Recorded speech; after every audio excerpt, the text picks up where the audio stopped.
Islam pernah menguasai 2/3 dunia.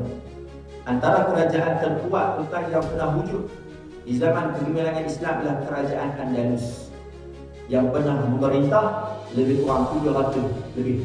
Di mana tuan? Di Europe. Hari ini tuan orang panggil apa? Spanyol.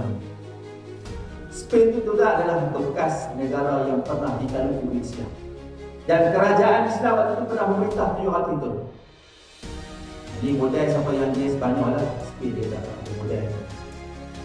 Dan hari ini tuan, negara yang pro dengan Israel adalah Argentina. Saya poin saya nak beritahu kalau bertemu Argentina dengan Spanyol, pilihlah Spanyol. Kita faham tak? Bukan contoh